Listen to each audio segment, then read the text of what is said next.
खुलुमबाय बेयो बड'लेण्ड इंखं टेलिभिजन दिनै 6 फेब्रुवारि 2023 समबारखालि सानसेनि बरादखौ नोंथांमोननि खाथियाव लाबोदों आं सदानन्द दैमारिया।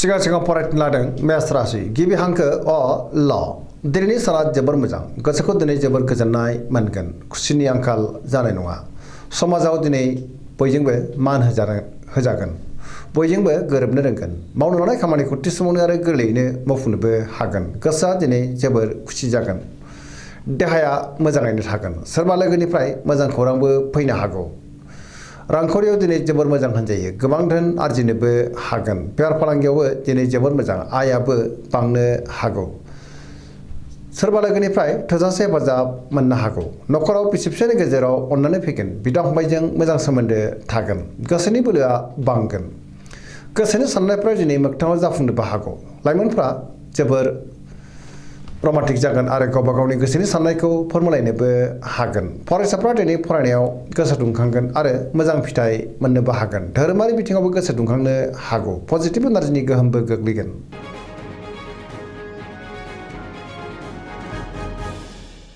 वृष राशि गिबि हांखो इ उ ब दिनैनि साना मोजां आरो गाज्रिनि गेजेरजों बाबेनलांगोन गोजोननि आंखाल जानोबो हागौ गोसोखौ दिनै जोबोर उसुखुथु मोनगोन मिजिंफ्रा जाफुंनो गोब्राब जानो हागौ गोबां जेंना जेंगोनाजों मोगा मोगि जानांनोबो हागौ मोनफ्रोमबो बिथिङावनो सांग्रां जानांगोन माबा नङा माबा मोनसे हेंथा फैनोबो हागौ गोसोखौ दिनै जोबोर गुलाय गुजाय मोनगोन गोसोनि बोलोआबो लोरबां जानो हागौ मावनो लानाय खामानिखौ मावफुंनायाव माबा नङा माबा मोनसे हेंथा फैनोबो हागौ समाजाव मान मोनगोन रांखावरियाव मोजां अब्लाबो नाथाय खरसायाबो बांगोन बेफार फालांगियावबो मोजां होनजायो नखराव बिसि फिसायनि गेजेराव एना एनिबो फैनो हागौ गोसोनि साननायफ्रा गोरोबलायाबो जानो हागौ सोरबा लोगोजों दान्थे बिदान्थेबो जानो हागौ देहाया मोजाङै थागोन अब्लाबो नाथाय जानाय लोंनायाव सांग्रां जानांगोन गोसोनि साननायफ्रा देबर नांनो हागौ नेगेटिभ एनार्जिनि गोहोम गोग्लैगोन सांग्रां जानाया गाहाम।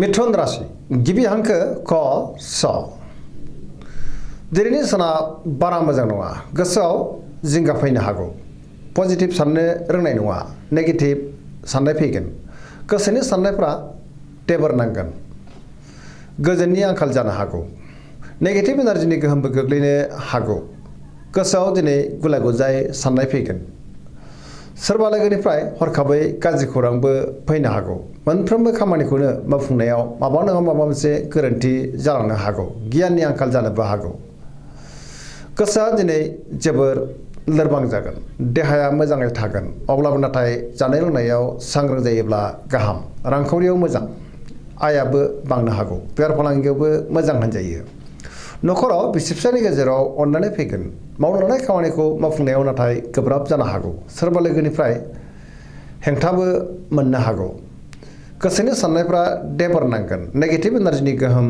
गोग्लैनोबो हागौ।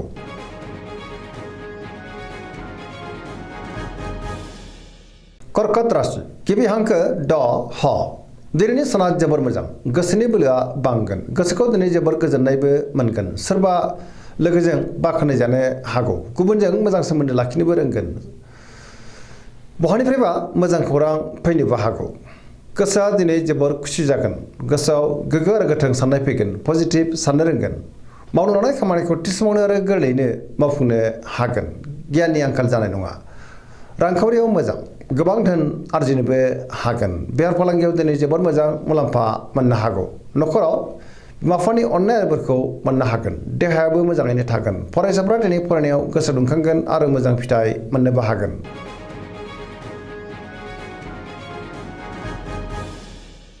सिंह राशि गिबि हांखो म ट दिनैनि साना जोबोर मोजां माबा मोनसे मोजां खौरां फैनोबो हागौ जेनिबो आंखाल जानाय नङा सोरबा लोगोनिफ्राय हेफाजाब मोनगोन गोसोनि बोलोआबो बांगोन गोसोआव दिनै पजिटिभ साननाय फैगोन मावनो लानाय खामानिखौ थि समावनो आरो गोरलैयैनो मावफुंनोबो हागोन सोरजोंबा बाख्नाय जानोबो हागौ बहाबा दावबायनो एबा हान्थिनो खाबु मोनगोन आरो मोजाङैनो हान्थिनोबो हागोन रांखावरियाव मोजां होनजायो मोननो गोनांखौबो दिनै मोननो हागोन। बेफार फालांगियाव जोबोर मोजां मुलाम्फा मोनगोन। गोसोनि साननायखौ गुबुननो फोरमायनोबो हागोन। पजिटिभ एनार्जिनि गोहोम गोग्लैगोन।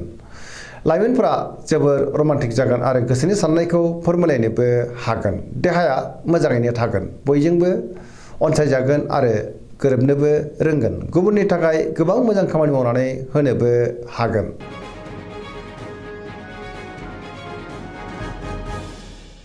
कन्या राशि गिबि हांखो प ट दिनैनि साना मोजां आरो गाज्रिनि गेजेरजों बाबेनलांनो हागौ।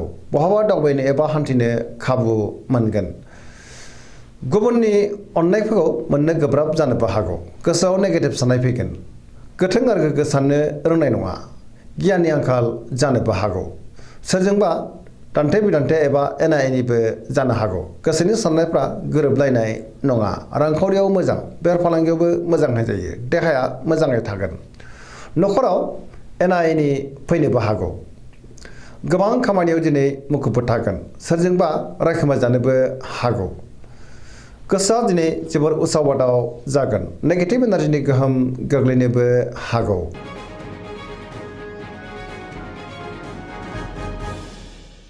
तुला राशि गिबि हांखो र ट दिनैनि साना जोबोर मोजां। न'खराव अनलायनाय फैगोन। समाजाव मान मोनगोन। गोसोनि बोलोआबो बांनो हागौ। सिगांनि बबेबा आद्रा खामानिया दिनै मावफुंजागोन। गोसोनि साननायफ्रा मोगथाङाव जाफुंनो हागौ। मावनो लानाय खामानिखौ थि समावनो आरो गोरलैयैनो मावफुंनोबो हागोन। देहाया मोजाङैनो थागोन। रांखावरियाव मोजां। मोननो गोनांखौ दिनै मोननोबो हागौ। न'खराव बिसि फिसायनि गेजेराव अननानै फैगोन। बिदा फंबायनिफ्राय थोजासे हेफाजाब मोनगोन। बिमा बिफानि अननाय आरो बोरखौ मोनगोन। समाजाव मान मोनगोन। बेफार फालांगियाव दिनै जोबोद मोजां मुलाम्फा मोननो हागौ। गुबुननिफ्राय थोजासे हेफाजाब मोनगोन। लोगोफोरनिफ्राय हेफाजाब मोनगोन। गोदान थांखि लानो रोंगोन। सेंग्रा सिख्लाफ्रा जोबोर रमान्टिक जागोन आरो गोसोनि साननायखौ फोरमायलायनोबो हागोन। पजिटिभ एनार्जिनि गोहोमबो गोग्लैनो हागौ।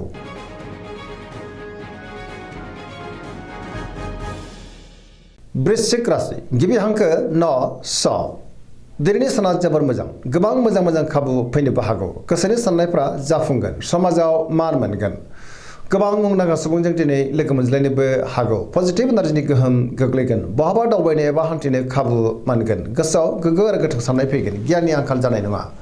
मावनो लानाय खामानिखौ थि समावनो आरो गोरलैयैनो मावफुंनोबो हागोन। बहानिफ्रायबा मोजां खौरां फैनोबो हागौ।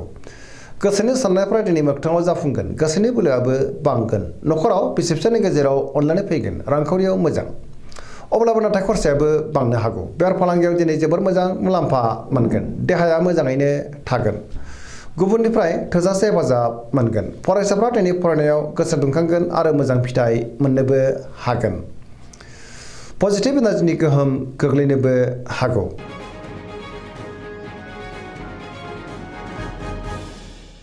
धनु राशि गिबि हांखो ढ फ भ दिनैनि साना मोजां आरो गाज्रिनि गेजेरजों बाबेनलांगोन। गोजोननि आंखाल जानोबो हागौ।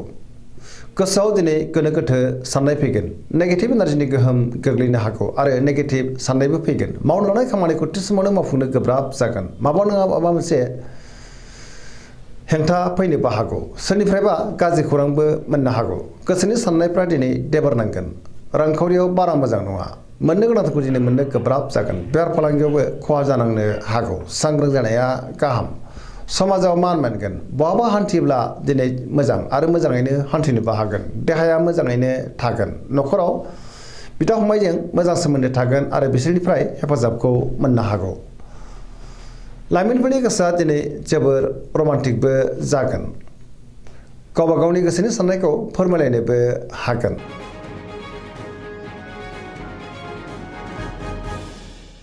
मकर राशि गिबि हांखो ख ज दिनैनि साना जोबोर मोजां। बयजोंबो मोजां सोमोन्दो लाखिनोबो रोंगोन। गोबां मोजां खाबु फैनोबो हागौ। गोसोनि साननायफ्रा जाफुंगोन। मावनो लानाय खामानिखौ थि समावनो आरो गोरलैयैनो मावफुंनोबो हागोन। सोरबा लोगोजों बाख्नाय जानो हागौ। रांखावरियाव मोजां।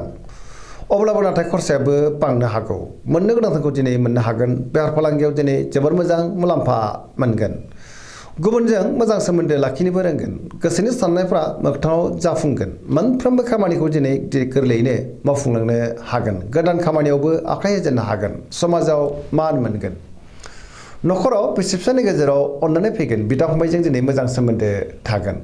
लाइमोनफ्रा गावबा गावनि गोसोनि साननायखौ फोरमायलायनो हागोन आरो गोसोआ दिनै जोबोर रमान्टिकबो जागोन।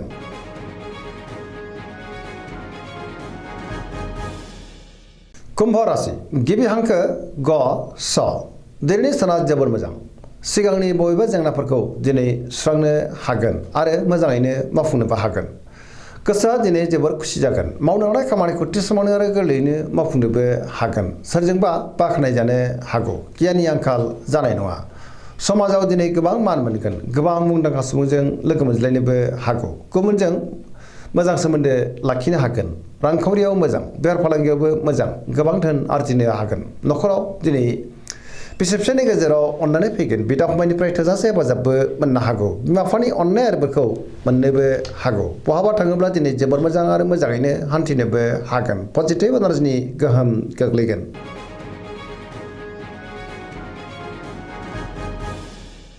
मीन राशि गिबि हांखो ड स दिनैनि साना जोबोर मोजां। बहाबा हान्थिनो एबा दावबायनो खाबु मोननोबो हागौ आरो मोजाङैनो हान्थिनोबो हागोन। गुबुननिफ्राय थोजासे हेफाजाब मोनगोन। मावनो लानाय खामानिखौ थि समावनो आरो गोरलैयैनो मावफुंनो हागोन। गोसोआव पजिटिभ साननाय फैगोन। गोथों आरो गोग्गो साननो रोंगोन। गियाननि आंखाल जानाय नङा। गोसोनि बोलोआ बांगोन। गावनि गोसोनि साननायखौ दिनै गुबुननो फोरमायनोबो हागोन। देहाया मोजाङैनो थागोन। रांखावरियाव मोजां, बेफार फालांगियावबो मोजां होनजायो। सोरजोंबा बाख्नाय जानो हागौ। मोनफ्रोमबो खामानियावनो दिनै आखा फाखा जागोन। न'खराव बिसि फिसायनि गेजेराव अननानै फैगोन। लाइमोनफोरनि गोसोआ दिनै जोबोर रमान्टिक जागोन आरो गोसोनि साननायखौ फोरमायलायनोबो हागोन। फरायसाफ्रा दिनै फरायनायाव गोसो दुंखांगोन। पजिटिभ एनार्जिनि गोहोमबो गोग्लैनो हागौ। दिनैनि राशि फरायनाया एसेनोसै। जोबनायाव बेखौनो खावलायो जाहाथे नोंथांमोना सानफ्रोमबो जोंनि बे बड'लेण्ड इंखं टेलिभिजनखौ नायबाय थायो आरो साबस्क्राइब खालामो, लोगोसे लाइक खालामो आरो शेयार खालामो। एसेनोसै, गोजोन्थों।